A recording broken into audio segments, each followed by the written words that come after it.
Just minutes ago, London retailers issued a warning they never thought they'd make. Organized shoplifting gangs are emptying stores in broad daylight, and some say collapse is now inevitable. Welcome to Power and Policy UK, where today's headlines meet the forces shaping Britain's future. We break down power, policy and politics so you understand not just what's happening, but why it matters. Just moments ago, fresh reports emerging from central London are once again drawing attention to a crisis that many retailers say is spiraling out of control. Major high street stores, supermarkets and well-known retail chains are warning that organized shoplifting gangs are now operating with such scale and confidence that entire sections of stores are being stripped bare in minutes. What was once dismissed as isolated theft is now being described by industry leaders as a coordinated systemic threat that could push parts of the UK retail sector toward total collapse. Across London, from Oxford Street to suburban shopping centres, retailers describe the same pattern repeating itself again and again. Groups of individuals entering stores together, moving with speed and coordination, filling bags with high-value goods and leaving without resistance. Staff members are often told not to intervene. Security guards, when present, are overwhelmed or instructed to observe only. In many cases, police arrive long after the suspects are gone, if they arrive at all. Retail workers say the psychological toll is growing. Employees describe feeling powerless as shelves are cleared in front of them, knowing that stepping in could cost them their job or their safety. Some workers say they no longer feel shocked when it happens. Instead, it has become routine. The thefts are no longer subtle or hidden. They are open, brazen, and increasingly aggressive in their confidence. Industry data suggests that retail theft across the UK has risen sharply in recent years, with London seeing some of the highest concentrations. Retail associations estimate losses reaching into the billions annually, factoring in stolen goods, increased security costs, store closures, and staff turnover. For smaller retailers, the impact can be immediate and devastating. For large chains, the losses are spread wider, but the warning signs are becoming impossible to ignore. Several major retail brands have quietly reduced their presence in certain London locations, citing unsustainable levels of theft and staff safety concerns. Others have installed locked cabinets, removed entire product lines from shelves, or closed stores earlier in the day. While these measures may reduce losses, they also change the character of shopping itself, making once open spaces feel restrictive and tense. Retail experts say the issue is not just theft, but organized theft. Stolen items are often resold online or through informal markets within hours. High-demand goods such as cosmetics, alcohol, clothing, and electronics are particularly targeted. The speed at which stolen products reappear elsewhere has made enforcement even more difficult. Police forces acknowledge the challenge but point to stretched resources and competing priorities.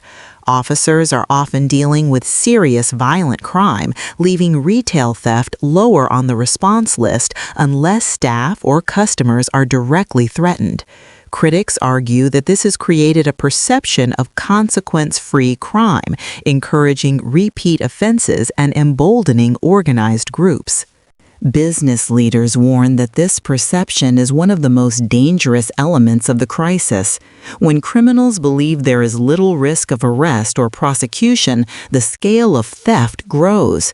What starts as opportunistic shoplifting evolves into planned, repeated raids on the same locations. Some stores report being targeted multiple times in a single week. The economic consequences extend far beyond store losses.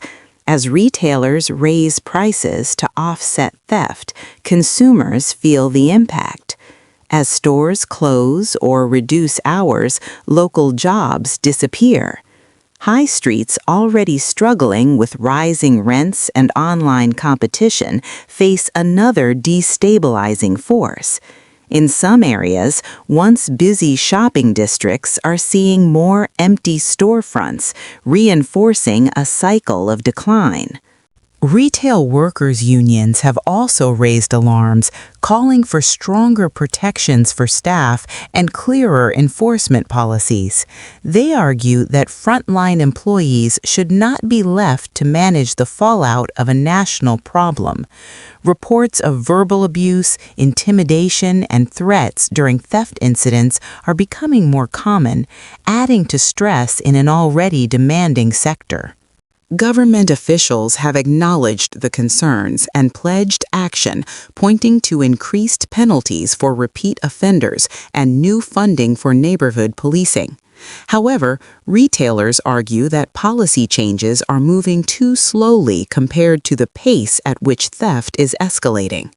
They want visible enforcement, faster responses, and clearer signals that organized retail crime will not be tolerated.